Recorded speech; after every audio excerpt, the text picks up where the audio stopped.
The first accusation came during breakfast, when one German prisoner pointed across the mess hall and called another man a traitor, and before the guards understood what had started, benches overturned, a bowl shattered on the floor, and 3 prisoners were dragged apart, while others began shouting names no officer had ever heard, forcing the camp captain to lock the doors before Patton arrived to find a camp no longer facing the Americans, but tearing itself apart. The morning began with the mess hall full, trays sliding across the tables while guards watched the breakfast line from the doors. A prisoner named Wilhelm Hartmann suddenly stood from his bench, pointed at a man across the room, and accused him of passing names to the Americans. The accused prisoner, Franz Meyer, tried to leave the table, but 2 men blocked him with their bodies before the nearest guard could cross the aisle. A bowl struck the floor, benches scraped backward, and prisoners at 3 tables rose at once as the accusation moved through the hall faster than the interpreter could translate. The mess sergeant ordered everyone seated, but another prisoner shouted a second name, then a third, and the room split into men accusing and men defending. The captain entered through the kitchen door and ordered the guards to separate the closest prisoners without using clubs or rifle stocks. Franz was pulled out first, then Wilhelm, then a third man who had been shoved against the wall after someone accused him of smiling at an American clerk. The captain locked the mess hall doors, kept the trays on the tables, and ordered every name shouted during the disturbance written down before memory could change the story. The interpreter questioned Franz in the side corridor, and Franz said the accusations had begun after he helped translate a medical request for a sick prisoner. That answer changed the conflict, because the fight was not about stolen food, rank, or work, but about who inside the barracks could be trusted. Before noon, the captain sent a report to headquarters saying German POWs had begun accusing each other of collaboration inside the camp. Subscribe for more forgotten German POW stories like this one. The escalation began when guards searched Wilhelm's bunk and found a folded paper under his mattress, listing prisoners who had spoken to doctors, clerks, or work supervisors. The paper did not call them informants, but the marks beside their names made the meaning clear enough for every German prisoner who saw it. Military police were brought in, and the named men were moved from their barracks before the evening count could trap them inside with their accusers. That move inflamed the camp, because prisoners began shouting that the Americans were protecting traitors while others shouted back that Wilhelm was using fear to rule the barracks. A laundry worker then admitted he had carried warnings between rooms after lights out, telling named prisoners that they would be judged if they kept speaking to camp staff. The captain ordered the laundry shed searched and found torn slips hidden behind soap crates, each carrying a name, a barracks number, and a short accusation. The doctor identified 2 names from the slips as men who had delayed treatment because they feared being seen near the infirmary. One of those men collapsed during questioning, and the doctor had him carried inside while prisoners at the fence argued over whether sickness was real or staged. The camp's routine broke apart because work details could not leave while half the prisoners were afraid to stand beside the other half. The captain canceled the afternoon assignments, separated the loudest accusers, and ordered the mess hall reopened only under military police supervision. By nightfall, the accusations had moved beyond breakfast anger and become a dangerous internal system that could mark any man for speaking, eating, working, or asking for medicine. A second report went to headquarters, warning that the camp could collapse from inside if the accusations continued. The major consequence came the next morning, when the captain ordered all prisoners named during the mess hall fight moved into protected housing near the infirmary. The move had to be done quickly, because 2 of the named men had already found warnings scratched into the wood near their bunks.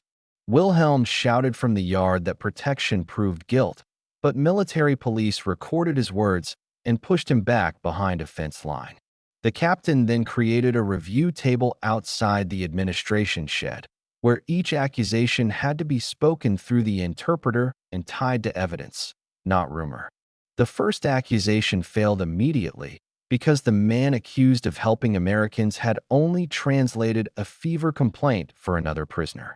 The second failed when a clerk proved that a prisoner seen near the office had been collecting mail for his barracks. The third became serious when a kitchen worker admitted that Wilhelm and two others had ordered him to repeat names until the whole compound believed them. That confession changed the consequence, because the problem was no longer prisoners turning on each other by accident, but leaders manufacturing suspicion. Military police searched Wilhelm again and found a second sheet with new names, including men who had not yet been accused aloud. The captain ordered Wilhelm and the two organizers separated from the general compound before they could spread the next wave. The protected men received new bunks, new work cards, and direct access to the doctor without passing through barracks leaders. By sunset, the camp no longer followed its old internal chain of fear because every accusation now had to survive daylight, witnesses, and written review.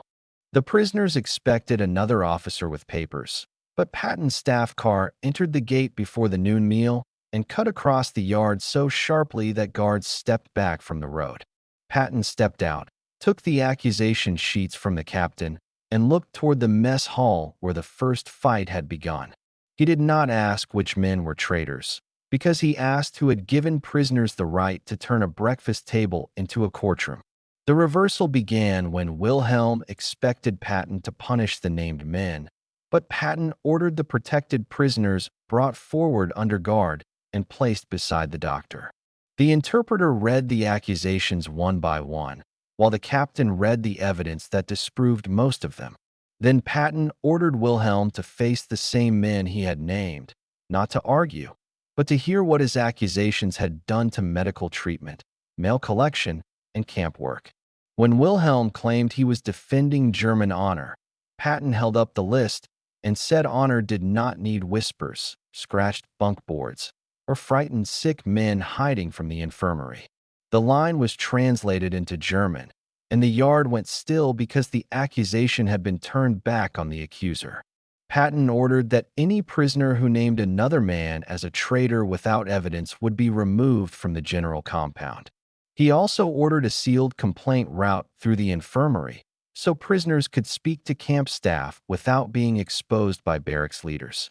The reversal was complete because the men accused of betraying Germany became protected witnesses, while the men spreading accusations became the threat under investigation. Before leaving the yard, Patton wrote across the top of the accusation sheet, "Rumor is not authority." The final irreversible event came after midnight, when a guard caught a prisoner sliding a folded note beneath the door of protected housing. The note named Franz Meyer and two others, ordering them to refuse breakfast or be marked again in front of the compound. The messenger tried to claim he found the note near the stove, but military police searched his shoes and found black pencil marks on his fingers. He named Wilhelm only after the captain showed him the second accusation sheet found earlier that day. A search of Wilhelm's temporary holding room uncovered a third paper sewn into his coat lining, with more names and a plan to accuse the protected prisoners during morning roll call. That discovery ended any chance of keeping him inside the camp, because the accusations had continued after Patton's direct order. Before sunrise, a transfer truck arrived, and Wilhelm, the messenger, and two organizers were removed under military police guard. No prisoners were allowed near the gate, but the barracks windows stayed uncovered so every man could see the accusers leaving. After the truck departed, the captain ordered the mess hall tables rearranged by number instead of barracks group, breaking the old seating lines where accusations had spread. The protected men returned to meals through a separate entrance for 1 week, then rejoined the hall under guard supervision. By evening, the first meal passed without shouted names, and the captain posted Patton's line beside the door where the fight had started. The camp had not become peaceful, but the power to destroy a man with a shouted accusation had been removed. A week later, Franz Meyer crossed the mess hall without anyone blocking his seat, and the accusation sheets remained sealed in the captain's evidence file. The protected men kept their new work cards. The infirmary complaint route stayed open, and the tables no longer belonged to barracks leaders. When Patton's order was copied into the camp book, the captain underlined the final sentence because every prisoner understood it. No man would be condemned by rumor alone. Most people know how World War II ended. Very few know what happened inside these prison camps. Subscribe for more untold WW2 stories.